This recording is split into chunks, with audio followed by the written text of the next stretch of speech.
Queremos integrar a este espacio a nuestro querido amigo Juan José Ovath, director ejecutivo de Horizontal. ¿Cómo estás, Juan José? Hola, Juan ¿Qué José. tal? Hola, Cata, hola, Pato, muy bien. ¿Cómo se vive este día? Bien, pues este Altamente día... politizado, además. Sí, pero es un día muy cívico, a mí me gusta, me encantan los días de elecciones, creo que se respira un ambiente especial y le toca ahora a los ciudadanos hablar. Sí. Y yo creo que eso tiene mucho valor y sobre todo en un contexto en que tenemos hoy día voto obligatorio y que, como usted bien decía, en el padrón es muy grande, nos va a decir mucho, o sea, los resultados que tengamos hoy día nos van a hablar mucho de la gente, de lo que de verdad quieren los chilenos. Ayer miraba detalles del padrón, pues tú, 50 más, son 6 millones de electores.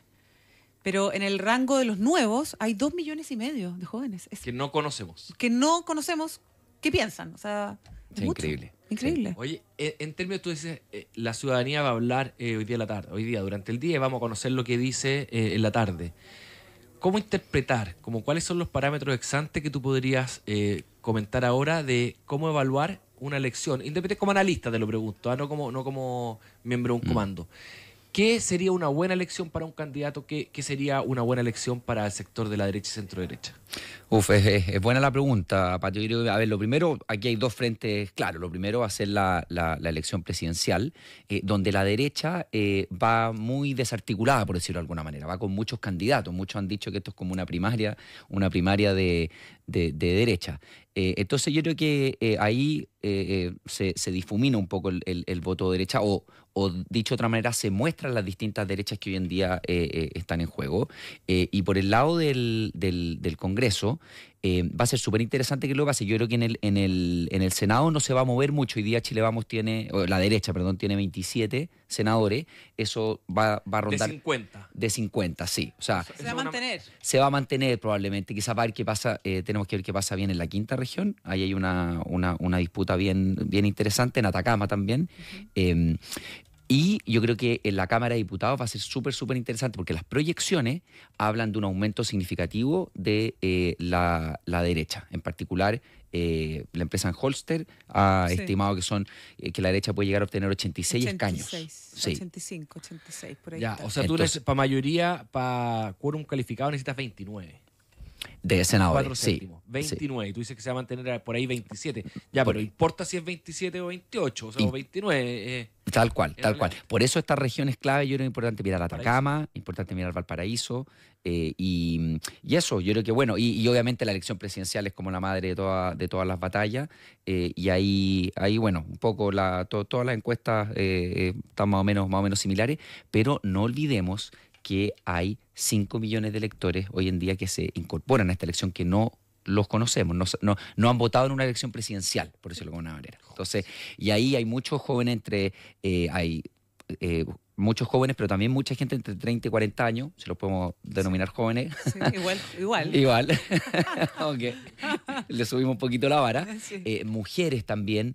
Entonces, yo creo que está súper abierta la elección y nos podemos llevar un par de sorpresas. Ya, pero de nuevo, ¿qué sería una buena elección? Para la centro-derecha, ¿cómo la medirías? Porque lo que yo he escuchado, una muy buena elección para la derecha, centro-derecha sería conseguir mayoría suficientes para hacer cambios relevantes en el Parlamento. O sea, por ejemplo, 29 senadores. Eso. Un resultado razonable sería mantener la mayoría que tenía en el Senado y ser mayoría en la Cámara de Diputados. A nivel presidencial, ¿qué es? Que la suma quizás de los tres candidatos más claramente de derecha, Matei, Kaiser y Kast, sea ¿qué? Más de 50, 55, que salga... ¿Qué es? ¿Cuál va a ser el parámetro para celebrar o para lamentarse? Sí, bueno, yo creo que es importante mirar la votación de Janet Jara, porque eso es como la contracara de la votación de los candidatos de derecha.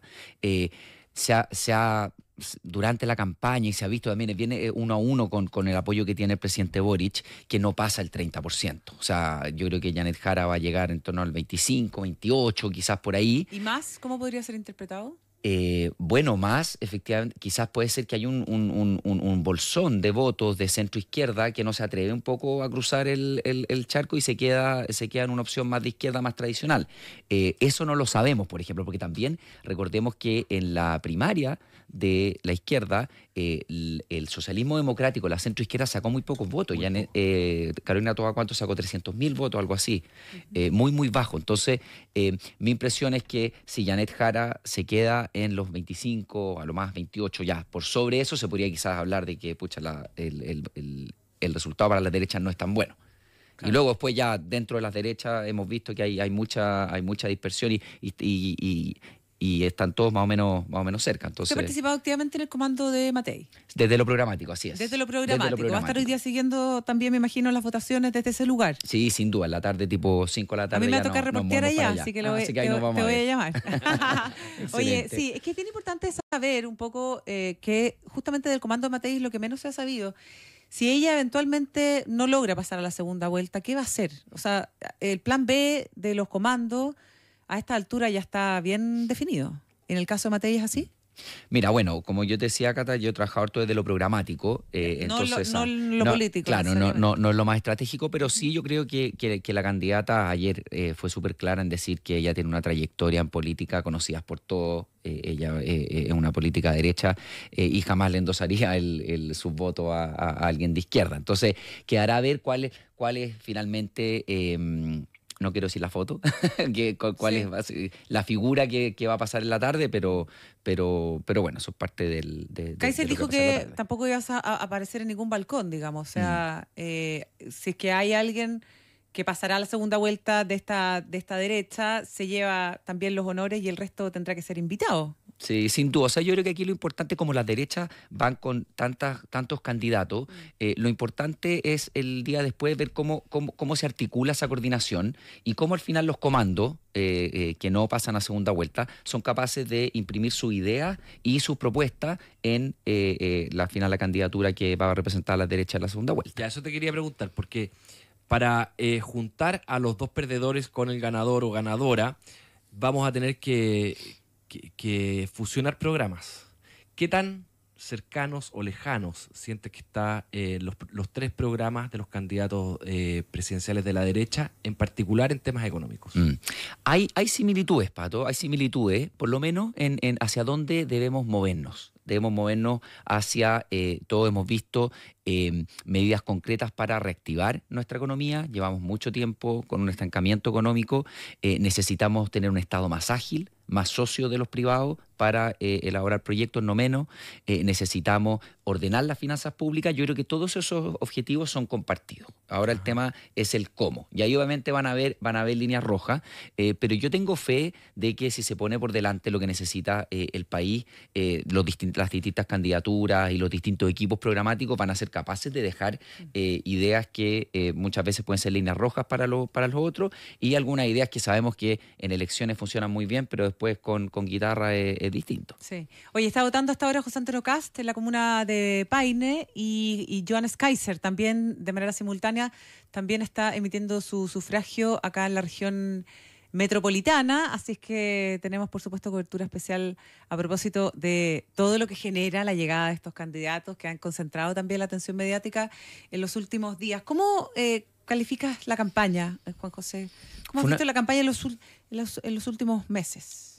A ver, en general yo creo que la campaña fue una campaña, personalmente no me gustó cómo se dio toda la campaña. Fue un clima bien beligerante, un clima de mucha pelea, de mucha cuña corta, con muchos candidatos también, pues cosa de ver los debates. La dinámica de los debates era complicada seguirla y muchas veces nos quedamos con gusto a poco, muy performático y poco de fondo. Entonces... es difícil hacer política, creo yo, en ese contexto, porque las medidas programáticas, lo que tú le ofreces al país el día después de que ganas la elección y tienes que gobernar, van quedando un poco rezagadas y muchas veces el que fue más vociferante, el que tuvo, qué sé yo, un discurso más articulado en ese minuto, va ganando tracción. Entonces, creo yo que es una elección difícil, creo yo. O sea, una campaña difícil. Una campaña difícil. Ahora, los políticos están bastante acostumbrados a pegarse mutuamente y después se perdonan y se dan abrazos y entienden que esa es parte del juego. Quizás con los técnicos no están así. Y también te lo pregunto desde el punto de vista del equipo técnico del que tú formas parte.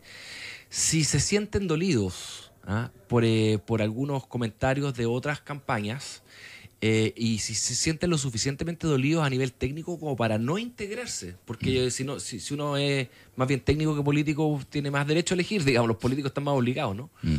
Mira, más que dolidos, Pato, a mí me impresiona el nivel de liviandad con que se han tomado las medidas programáticas en esta elección, porque nosotros entendemos que en la arena política, como bien tú dices, los políticos muchas veces salen con una cuña corta, tienen que ir a la pelea chica, es parte del juego, por así decirlo.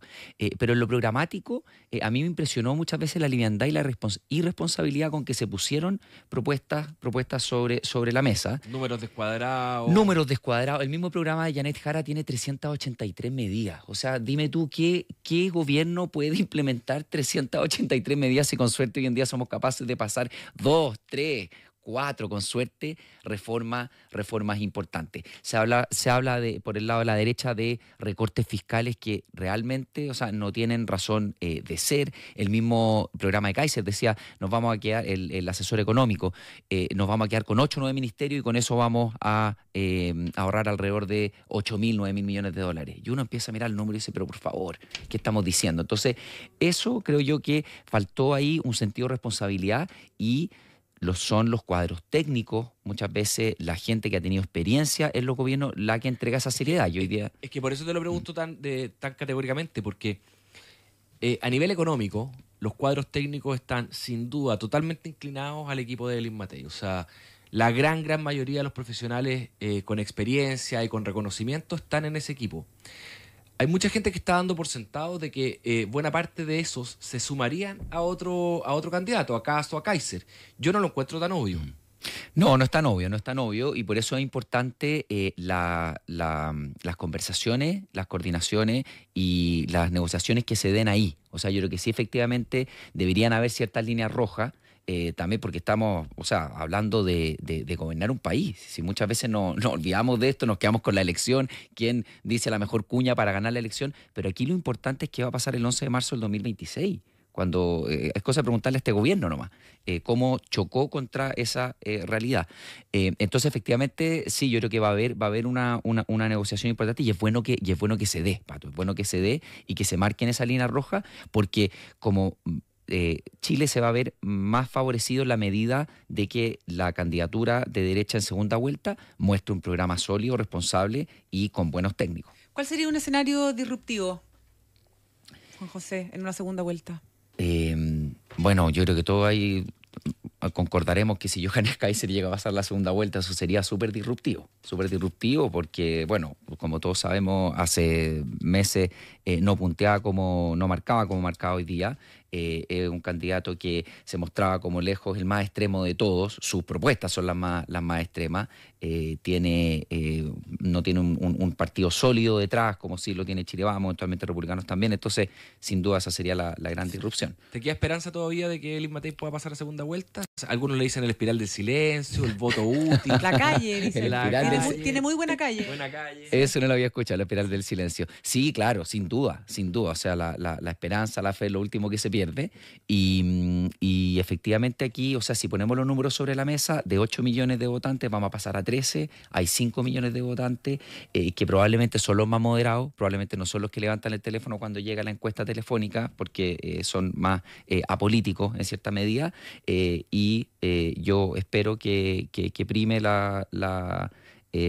esa mesura y nada, Elís Matei pueda pasar a la segunda vuelta. Ella habla del voto sensato. Del voto sensato. Sí, ¿no? Es que tal, si uno mira las candidaturas, al final del día las propuestas, creo yo, más sensatas, más centristas y con más visión de largo plazo, son las de Elís Matei.